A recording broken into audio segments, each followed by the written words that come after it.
আপনার নামের উপরেও আন্ডার অ্যাডজুডিকেশন স্ট্যাম্প লাগানো আছে, তাহলে এই ভিডিওটি অবশ্যই আপনি শেষ পর্যন্ত দেখবেন। আপনার নামটি এই আন্ডার অ্যাডজুডিকেশন থেকে বিচারকরা পাস করিয়েছে কিনা আপনি কিভাবে দেখবেন? তো সেটি আপনি বাড়িতে বসে আপনার এই যে মোবাইল ফোন, স্মার্টফোন যেটা, এটা দিয়েই কিন্তু আপনি দেখে নিতে পারবেন। তো আপনাকে আমি স্টেপ বাই স্টেপ গাইড করে দিচ্ছি।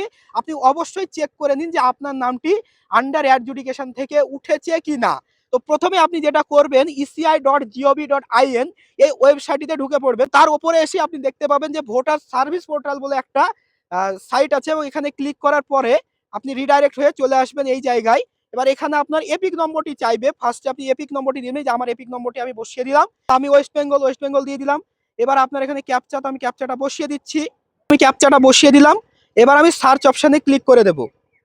তো এই যে আমি সার্চ দেওয়ার পরে আমার যে আন্ডার অ্যাডজুডিকেশনের মধ্যে রয়েছি তার জন্য কিন্তু আমার কোনো ডিটেলস শো করলো না।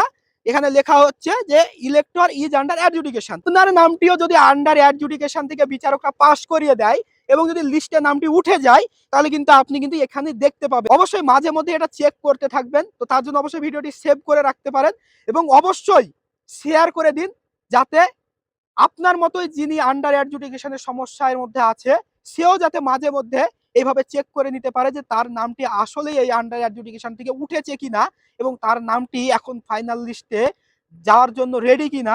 তো অবশ্যই ভিডিওটি বেশি বেশি করে শেয়ার করে মানুষের কাছে পৌঁছে দিন। আর মাঝে মধ্যে নিজের ডিটেলসটা চেক করে দেখে নেবেন যে আপনার নামটি কি পরিস্থিতির মধ্যে রয়েছে।